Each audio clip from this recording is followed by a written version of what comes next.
should you buy the new DeathAdder V2? That's the question I want to try and quickly answer in this brief video. In short, if you like the previous iteration, the Razer DeathAdder Elite, chances are you'll love the V2.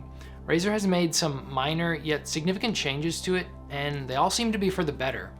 If, on the other hand, you didn't care for the DeathAdder Elite or the DeathAdder Chroma, the V2 probably won't change your mind, unless the only thing you didn't like about those mice were their weight.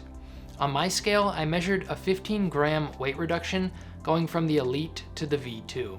If you haven't ever held or tried a Razer DeathAdder, it's a large-size mouse best suited for those who primarily use some form of palm grip.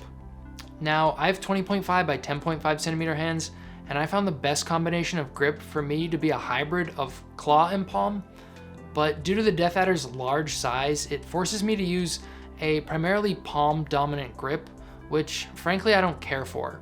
If you are a mostly palm grip user, I can highly recommend the V2.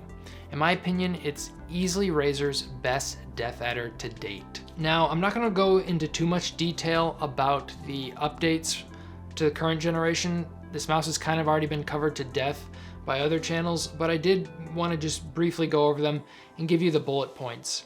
So it's lighter, we already covered that.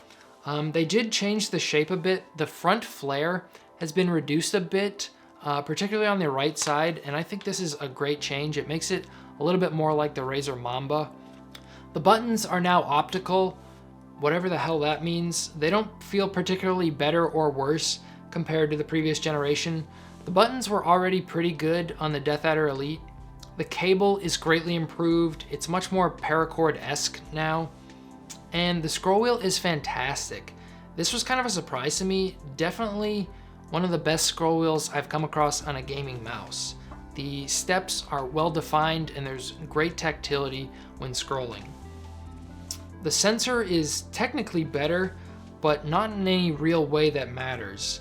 If you're using 20,000 DPI to play games, you're probably nuts anyway. And that's pretty much it. If you like the DeathAdder shape, you'll love the V2. I really have to commend Razer here for staying on top of their mice when it comes to updates. Hopefully we'll get a Razer Mamba update next. Please, Razer, please. Anyway, guys, that's gonna do it for this video. As always, I hope you found it helpful.